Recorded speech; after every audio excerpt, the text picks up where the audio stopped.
Terima kasih yang udah klik channel kami, Mama Happy. Kalau berkenan silakan subscribe dan bunyikan loncengnya biar dapat update dari kami.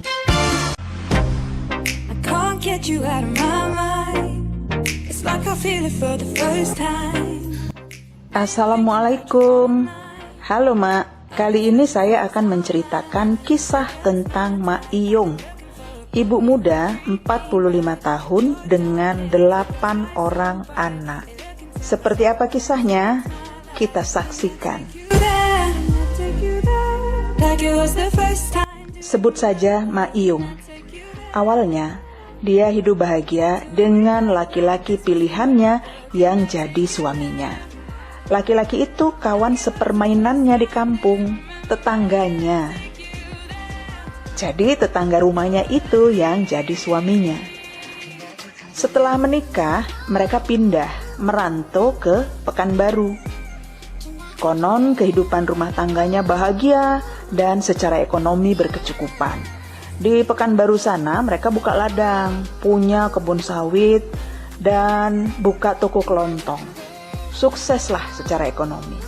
Tiap bulan, Mak Iyung kirim uang untuk ibunya yang janda tinggal di provinsi lain di Sumatera Utara. Mak Iyung bahkan bisa membuatkan rumah dan membelikan motor untuk ibunya. Paten kan, Mak? Setiap lebaran, mereka sekeluarga pulang kampung ke rumah ibunya dan rumah mertuanya. Karena kan mereka tetanggaan gitu. Begitulah kebiasaan Mak Iyung sampai dia punya 3 anak, 1 laki-laki, 2 perempuan. Baik ibunya maupun mertuanya cukup senang dan bahagia melihat kehidupan mereka yang boleh dibilang berkecukupan. Hingga suatu hari, suami Mak Iyung, suaminya, pulang kampung sendirian tanpa istri dan 4 anaknya. Itu nggak biasanya kayak gitu. Karena biasanya pulang kampungnya lebaran, sewa mobil sendiri bersama anak dan istrinya. Belum pernah suaminya pulang kampung sendirian kayak gitu. Nah, ternyata Mak Iyung dan suaminya bertengkar hebat. Dan menurut suaminya, Mak Iyung berselingkuh dengan tetangganya. Astaga, Mak. Kabar ini tentu saja membuat geger warga kampung di sekitar rumah Mak Iyung. Ini membuat bingung ibunya. Betul apa enggak? Kan gitu kan? Karena ibunya nggak bisa klarifikasi sama anaknya. Waktu itu belum ada alat komunikasi HP kayak sekarang. Sehingga ibunya hanya mendapat cerita sepihak dari menantunya. Tapi hingga bertahun-tahun, suaminya memang nggak balik lagi ke Pekanbaru bersama Mak Iyung. Tampaknya mereka cerai lah, Mak. Cerai kayaknya. Meskipun nggak pernah ke pengadilan untuk cerai secara resmi. Begitulah, Mak, sampai bertahun-tahun kemudian. Mak Iyung nggak pulang-pulang juga ke kampung halamannya. Tapi dia memberi kabar kalau dia udah kawin lagi dengan duda 3 anak dan sudah melahirkan 1 anak dari suami keduanya itu. Berita yang ini valid karena disampaikan langsung oleh Mak Iyung ketika dia punya kesempatan pulang bersama anak yang baru dilahirkannya itu. Tapi Mak Iyung belum pernah pulang bawa suami barunya, belum pernah. Dan status perceraiannya dengan suami pertamanya juga nggak jelas. Tapi suaminya juga udah kawin lagi sama orang kampung situ juga. Waktu terus berjalan. Ibu Mak Iyung dapat kabar kalau Mak Iyung sudah melahirkan anak kedua dari suami keduanya. Ya kan, nambah lagi anaknya, 2 dengan suami baru.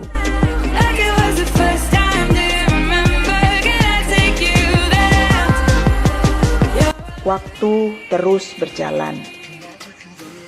Ibu Mak Iyung dapat kabar kalau Mak Yung udah melahirkan anak kedua dari suami keduanya. Jadi 3 anak dengan suami pertama, 2 anak dengan suami kedua, ditambah 3 anak tiri gitu ya. Jadi berapa tuh anaknya? 3, 6, 8 ya kan? 8 anaknya. Suatu hari Mak Yung pulang kampung bersama dengan 4 orang anaknya, ya kan? 2 dari anak suami pertama tadi, perempuan, dibawanya pulang, ya kan? Terus yang 2 lagi anak dari suami kedua. Jadi dia bawa pulang 4 orang anak. 2 anaknya yang dulu dari suami pertama, 2 anak dari suami kedua. Anak pertama, perempuan, gak ikut pulang karena sudah menikah di Pekanbaru, dapat suami orang Pekanbaru. Jadi gak ikut pulang kampung. Nah, ternyata kenapa si Iyung pulang bawa anak-anaknya itu, ternyata ada masalah yang sedang dihadapinya. Suami keduanya itu masuk penjara, sedang dipenjara. Kasusnya, ini yang gawat Mak. Kasusnya perkosaan kepada anak tirinya. Anak perempuan pertama Mak Iyung tadi, dari suami pertama. Dan suaminya ditangkap polisi atas laporan dari anak perempuan dan menantunya.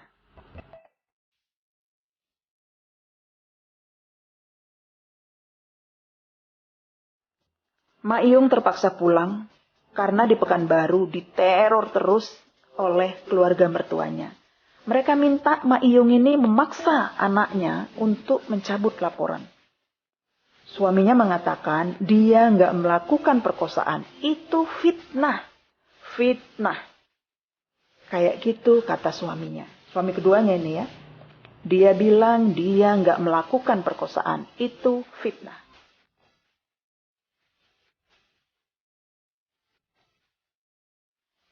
Mak Iyung bingung kan Mak, karena anak perempuannya bersaksi dia korban perkosaan bapak tirinya. Kejadiannya berulang-ulang. Dia nggak berani cerita sama siapapun karena bapak tirinya ngancam. Kalau kau ceritakan sama siapapun, saya akan bilang kamu yang mancing-mancing saya, kamu yang kegatelan. Saya akan bilang gitu sama suamimu, biar kamu yang dicerai sama suamimu. Gitu. Bapak tirinya ngancam. Kau jangan coba-coba ngadu sama mamamu, kubunuh kau nanti. Gitu katanya ancamannya.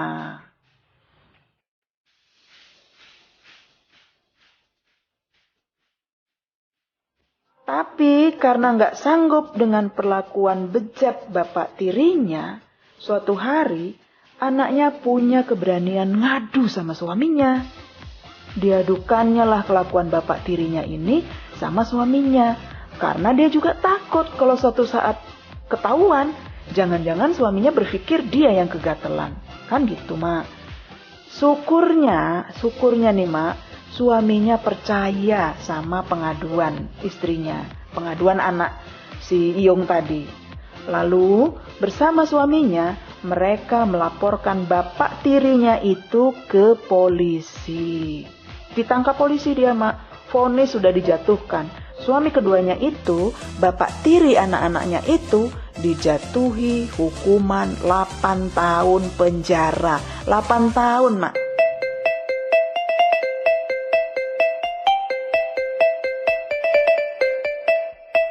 Bukan hanya keluarga mertuanya, setiap kali Mak Iyung menjenguk suaminya di penjara, suaminya meminta Mak Iyung membujuk anaknya untuk mengeluarkan dia dari penjara. Tolonglah aku, keluarkan aku dari sini. Aku bukan pelaku perkosaan, itu fitnah loh. Gitulah kata suaminya. Tapi anaknya tetap gak mau cabut laporan. Belakangan, anak perempuannya itu malah pindah keluar kota sama suaminya. Anaknya memilih menghindari untuk bertemu dengan bapak tirinya dan bertemu dengan mamanya. Serba salah katanya. Mak Iyung jadi bingung kan Mak. Yang satu anak, yang satu suami. Kayak gitulah katanya. Itulah kenapa Mak Iyung akhirnya memilih pulang ke kampung halamannya. Getting high in the sunrise with you. Tapi kok lucu ya Mak, kalau saya ya milih anak kandung malah, ya kan, yang bilang kalau dia korban perkosaan bapak tirinya. Kalau saya percaya sama anak. Masa sih kita nggak bisa membedakan apakah anak tiri kita jujur atau dia menfitnah? Motifnya apa bapak tirinya difitnah, kan gitu kan? Mosok bikin fitnah kok perkosaan kasusnya. Kan ajab kali gitu cari-cari kasus perkosaan untuk memfitnah. Lagi pula, kalau kasusnya dilaporkan ke polisi, polisi itu nggak bisa main tangkap sembarangan, Mak. Nggak bisa. I miss you, I miss you, I miss you. Nah, soal alat bukti nih ya Mak ya, ini menurut Mahkamah Konstitusi loh ya. Bukti permulaan yang cukup untuk menangkap orang yang dilaporkan minimal 2 alat bukti. Ini diatur dalam pasal 184 KUHP. Apa aja minimal 2 alat bukti itu?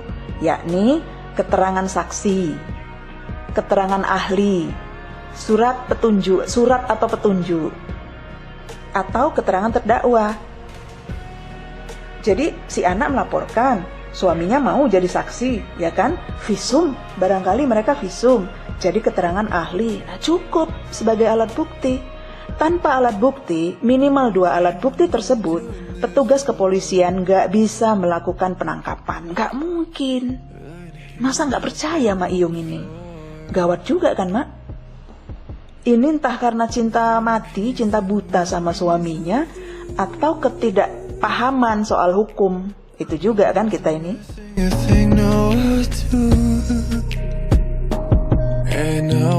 Tapi kan Mak, suatu hari anak perempuan Mak Iyung yang ikut pulang ke kampung tadi, kan ada anak perempuan adik si kakak nih yang ikut pulang kampung. Cerita dia Mak sama neneknya. Dia bilang dia sangat senang diajak pulang kampung oleh ibunya itu. Dia sangat senang bapak tirinya masuk penjara. Kasihan loh kakak. Kayak gitu katanya Mak. Nah, tentu saja ini membuat si nenek kaget. Lalu neneknya membujuk cucu perempuannya itu yang umurnya udah 14 tahun lah, kelas 2 SMP soalnya. Dimintanya cucunya itu cerita dengan jujur apa yang terjadi, apa yang dilakukan oleh bapak tirinya. Maka cucu perempuan itu bercerita bahwa bapak tirinya memang memperkosa kakaknya. Bahkan sebelum kakaknya menikah, kalau malam bapak tirinya sering masuk kamar mereka. Yang menyedihkan, setelah kakaknya menikah, nggak tinggal di situ lagi, bapak tirinya juga pernah berusaha untuk melakukan hal serupa kepada anak ini.